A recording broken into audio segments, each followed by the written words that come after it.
Magandang gabi po sa inyong lahat. Magandang gabi, Teresa Martires Cavite. Pwede ba kumaway ang lahat? Dahil nakikita tayo sa TV, nagpapanood tayo sa buong Pilipinas at makikita nila kung gaano kasigasig ang mga nandito sa Cavite. Alam ko hindi palaging may rally, lalong-lalo na ang PDP.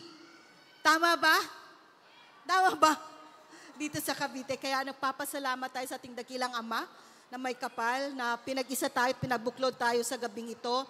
At una-una, nagpapasalamat ako at in behalf po kay Pastor Apollo C. Kibuloy, bagamat gustong-gusto niya talaga na personal kayong makita at personal po na mangusap sa bawat isa. Ngunit nakita natin kung ano ang nangyari kay Pastor sa pamamagitan ng political harassment, sa mga kasong gawa-gawa. Nandun po siya ngayon sa piitan. Para sa bawat isa sa amin na nakakilala kay Pastor, masakit ang nangyari, pero alam din natin sa mga pagtuturo ni Pastor na lahat ng nangyayari, anuman ang mangyari sa buhay mo, merong mabuting mangyayari. Naniniwala ba kayo na kahit anong circumstansya, anuman ang mga sitwasyon natin sa buhay, there will always be good that will happen. Sino naniniwala na mayroon ding magandang kahihinatnan ang ating bansa? Naniniwala ba kayo na may pag-asa pa tayo? Sino naniniwala? Taas natin ang kamay. Woo! Buong puso tayo naniniwala na hindi pa huli ang lahat. At bagamat madilim ang dinadaanan natin ngayon sa bansang Pilipinas, nagpapasalamat tayo dahil alam nating may pag-asa.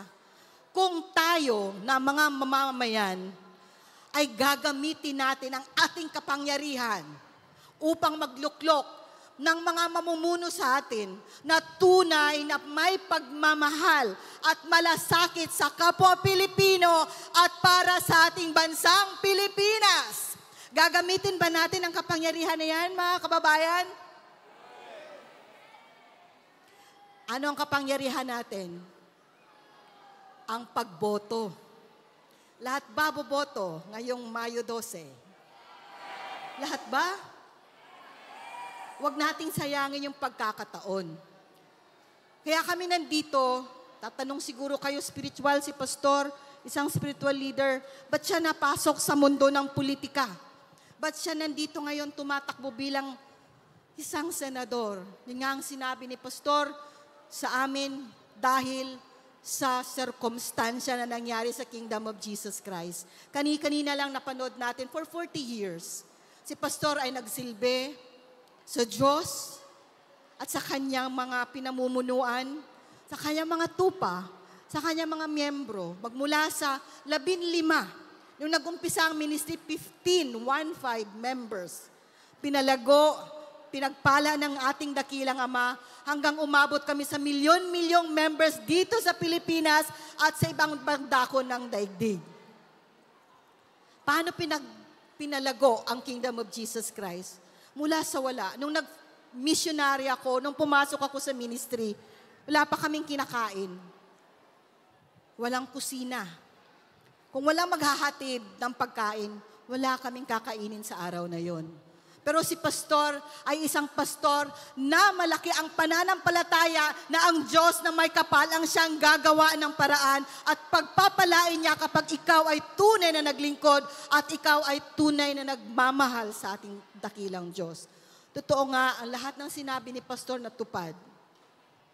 Nanalangin si Pastor na magkaroon ng sariling istasyon, imposible dahil wala kaming pera. Walang pagkain. Magkaroon sariling radio station, TV station, magkakaroon ng aeroplano, magkakaroon ng helicopter, magkakaroon ng malaki-malaking simbahan. Sa mga panahon na yon, kumbaga napakalayo pa, parang pangarap lang, parang napakatayog na ambisyon. Ngunit mga kababayan, pag ang Diyos kasama natin, anuman ang hihilingin natin, kung tayo ay dudulog sa Kanya, siguradong sasagutin niya. Ang lahat ba nananampalataya na may Diyos sa langit na makikinig sa ating mga dalangin? Kaya kami nandito nagpapatunay. Alam ko, nakakarinig na kayo ng kung ano-anong mga balita tungkol kay Pastor. Kung ano-ano ang mga panlalait kay Pastor. Meron siyang kaso, kaya yung iba sabihin nila, hindi ako boboto kasi may kaso siya. May kaso, pero accusations lahat yon. Puro fabricated lies yon. Puro kasinungalingan at hindi nakatayo. Yung rape case niya sa Davao, matagal nang tulog, matagal nang patay, matagal nang hindi talaga siya nag-prosper kasi dismissed na siya. Hindi nga totoo. Ngayon, dinoble na naman nila. May human trafficking para non-bailable. Hindi siya makabail. Sino ang gumawa niyan? Yung mga nasa pamunuan. So mga kapatid, kung baga sa nangyari sa amin, ano bang nangyayari sa Pilipinas? Ba't parang walang batas? Walang namumuno? Nararamdaman niyo pa ba na may namumuno ngayon sa atin? Nararamdaman niyo pa ba na meron tayong ama katulad ni Tatay Digong noon sa kanyang pamumuno? Wala na. Para napabayaan na tayo. Ito lang masasabi ko, nasabi na rin ng kasamahan natin kanina, bakit pinaunlad? Bakit pinagpala? Mula sa walang-wala. Bakit ngayon, yung lahat ng dinalangin namin magkaroon ng sariling istasyon ng SMNI, nagkatotoo. Magkaroon ng eroplano, nagkatotoo. Magkaroon ng property sa iba't ibang lugar, nagkatotoo. Hindi para ipagyabang, kundi para gamitin sa magandang gawain ng ating Diyos sa pagpapalaganap ng magandang balita, ng kaligtasan, ng kaayusan, ng katarungan at pagmamahal sa kapwa. Ganon si Pastor. At higit sa lahat, bakit pinagpala ang Kingdom of Jesus Christ? Kasi wala ngang corruption. So, posible ba? Posible ba mangyayari yan? Posible. Kasi kami ang buhay na testigo na sa kingdom, sa pamamalakad ni Pastor Apollo C. Quiboloy, zero corruption. Kaya may transparency. Lahat ng gagastusin mo, lahat kung bibigyan ka man ng budget, nakareport yun. Nakaresibo yun. Makasala ka na lang sa ibang bagay, wag lang sa pera. Kaya kung magbibigyan ng pagkakataon si Pastor na makapaglingkod bilang isang senador, ang unang panukalang kanyang isusulong ay ang zero corruption. At dapat mapatupad dyan, hindi lang basta batas, kundi dapat mapatupad. Dahil ang sabi ni Pastor sa lahat ng magnanakaw sa kaban ng bayan, dapat death penalty. Kasi kapag ikaw ay nagnakaw, parang pumatay ka na rin ng mga tao. Bakit? Ano nangyari sa flood control system? Ilang bilyon ba yon? Di ba sinabi, ilang bilyon ang nagastos doon sa flood control. Kinabukasan, umulan. Ulan lang, walang bagyo. Bahagyang ulan, bumaha. Ilan ang namatay? Kasi bakit? Nawala yung budget. Nasaan napunta? Kaya kailangan talaga walang korupsyon. At pag may nag-corrupt, kahit 5 pesos, kahit piso, kailangan mananagot sila sa taong bayan kasi pera natin yan. Naniniwala kayo? Pera ng taong bayan ang kinukuha ng iilan. Nasa kanila ang kayamanan ng Pilipinas. Mayaman ang Pilipinas, mayaman ang ating bansa. Pero yung pera na dapat ilaan sa ating pamahalaan, doon sa dapat kung saan ito ilalagay, hindi napupunta doon. Napupunta sa iilang bulsa lang, para sa sarili lang interes. Pero si Pastor, sa 4 na dekada namin siyang kasama, wala siyang ibang inisip, kundi ang kapakanan ng bawat isang miyembro ng Kingdom of Jesus Christ, bawat missionary, kung ano ang aming buhay. Kung ano ang aming kalagayan. Kaya ito ang gusto niyang unang matupad sa Pilipinas. Gagawa siya ng Truth Commission at kasama tayong mga mamamayan upang suriin kung saan napunta yung budget. Ngayon, hindi natin alam saan ang budget. Kinukuha nila yung budget, pero hindi natin alam kung saan napupunta. Siguro, sa ayuda. Pero pang ilang araw lang yan. Gusto niyo ba ng tunay na pagbabago? Gusto nyo na ba ang tunay na pagbabago? Handa na ba tayo, Pilipinas? Handa na ba tayong makaalpas sa madilim na nangyayari sa ating bansa ngayon? Na puro korupsyon. Nakaugat na yan. Pero kung bigyan natin ng pagkakataon, hindi lang isang leader, 10 o higit pa man, na magkakaroon ng tunay na paninindigan katulad ni Pastor, katulad ng ginawa niya sa kingdom, kaya pinagpala ang kingdom hanggang ngayon. Hindi po kami nagkukulang, sa totoo lang, kahit, sabi nga ni Pastor, kahit magkano yung bigas, mapapakain pa rin kami. So yan ang gusto ni Pastor na mangyari sa Pilipinas. Hindi lang 20 pesos ang bigas, pero dahil sa programa niya sa agrikultura, mas mababa pa dyan na lahat ng mamamayang Pilipino makakakain kung anong ginawa niya sa kingdom. Kung ano ang sa amin, sa pamamagitan ng sistema na naisagawa na ni Pastor sa kanyang pamumuno sa Kingdom of Jesus Christ, yun ang gusto niyang mangyari sa Pilipinas. Kaya sa nangyari na siege, nung kinubkob ang kingdom, yung aming compound, 2 beses. Yung unang beses, June 10, nakakasindak yung nangyari dahil hindi mo akalaing mga pulis, ang mga taga-alagad ng batas, ang tagapatupad ng batas, sila mismo, ang lumusob sa isang lugar na walang ibang ginagawa kundi manalangin, magpuri, magpasalamat sa Diyos, pinapangaral ang salita ng ating dakilang Ama. Pero nilusob kami ng mga libo-libong pulis. Gusto nilang kunin si Pastor. Bumalik sila, nakadalawang Senate hearing kami. Anong nangyari? Mas lalong lumala. Wala ngang batas. Wala na nagpapatupad. Sila ang batas ngayon. Walang katarungan, walang hustisya. Bumalik sila August 24 hanggang September 8. 16 days. Nakita natin sa video. 16 na araw na nandun ang mga pulis, libo-libo sila. Natulog, nananakot, nananakit. Pero nanindigan kami sa katotohanan. Handa kaming mamatay dahil alam namin ang katotohanan na walang kasalanan si Pastor at alam namin ang katotohanan na itong lahat ay political harassment kasi gusto nilang mawala ang Kingdom of Jesus Christ. Una nilang ginurgor yung SMNI. Ayaw nilang magkaroon ng boses ang katotohanan. Ayaw nila ng tunay na balita. Pero hindi nila mabili ang SMNI. Hindi nila mabayaran pera. Ano na naman ang ginawa nila? Ito na, si Pastor. Kinuha nila upang mapilayan si Tatay Digong. Wala nang supporter, wala na siyang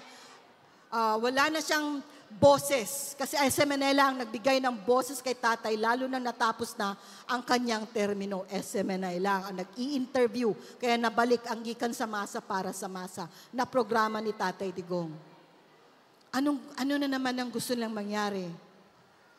Pagkatapos kay Pastor, nakita ba natin ang ginawa nila kay Tatay?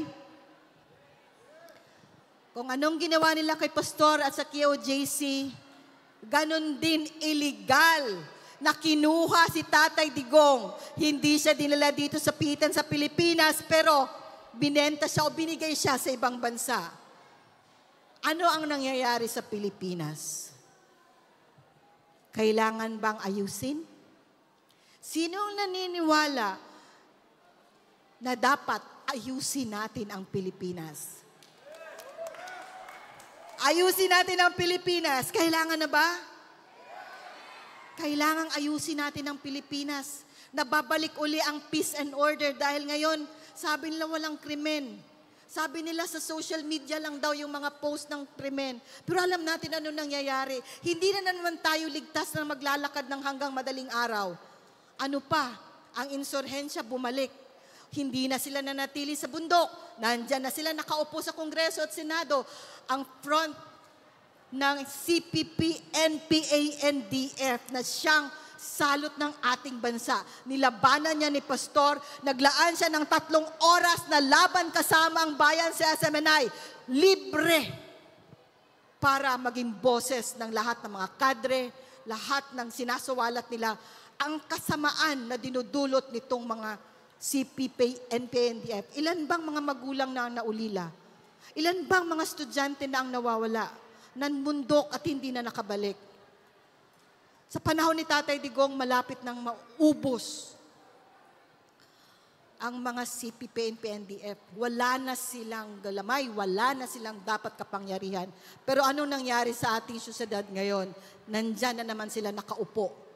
Kaya mga kapatid, labanan natin to. Bago man malugmok ang Pilipinas, bago man tayo tuluyang sakupin ng mga banyaga at ng mga nasa kaliwa, magtulungan tayo, magkaisa tayo.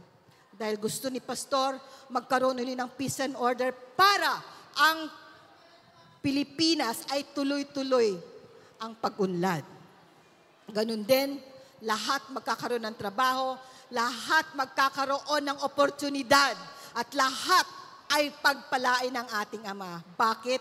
Pag nawala ang korupsyon, yung pag-ibig sa pera, sinabi nga ng ating Ama sa langit, sa kanyang mga salita sa Biblia, the love of money is the root of all evil. Ang pag-ibig sa salapi, ang pag-ibig sa pera, ang siyang ugat ng lahat ng kasamaan. Kaya ngayon, dahil napakaraming kumukuha sa kaban, papakaraming kumukuha sa pera ng ating bayan, ninanakaw nila ang pera ng taong bayan. Pag-ibig sa pera, yun ang ugat ng kasamaan na nangyayari sa ating bansa. Kaya sa Mayo 12, ipadama natin ang nakasulat sa t-shirt ng iba para sa PDP, ang galit at hagupit ng mga mamamayang Pilipino sa pamamagitan ng ating mga balota. Ipadama ba natin, mga kababayan? Ipadama ba natin ang hagupit ng mamayang Pilipino? Tayo rin ang magiging instrumento ng tunay na pagbabago. Kaya nagpapasalamat tayo sa pagkakataong ito. In behalf po kay Pastor Apollo C. Quiboloy, sa lahat po ng naniniwala kay Pastor, bagat hindi nyo siya personal na nakita o personal na narinig man, ngunit dahil sa alam nyo, nakilala nyo siya for 80 days ng pangangampanya na abot kayo ng mga volunteers, lahat kami volunteers. Maraming salamat sa suporta kay Pastor Apollo C. Quiboloy at sa Duterte. Nagpapasalamat kami, Cavite. Maraming salamat. Maraming sa pagpaunlak sa Colegio de Amores. Salamat po sa tagapamahala at may-ari na napagbigyan tayo ngayon upang magkatipon-tipon tayo ngayong gabi. At mga kababayan, muli, ano ang panawagan ni Tatay Digong? Duterte!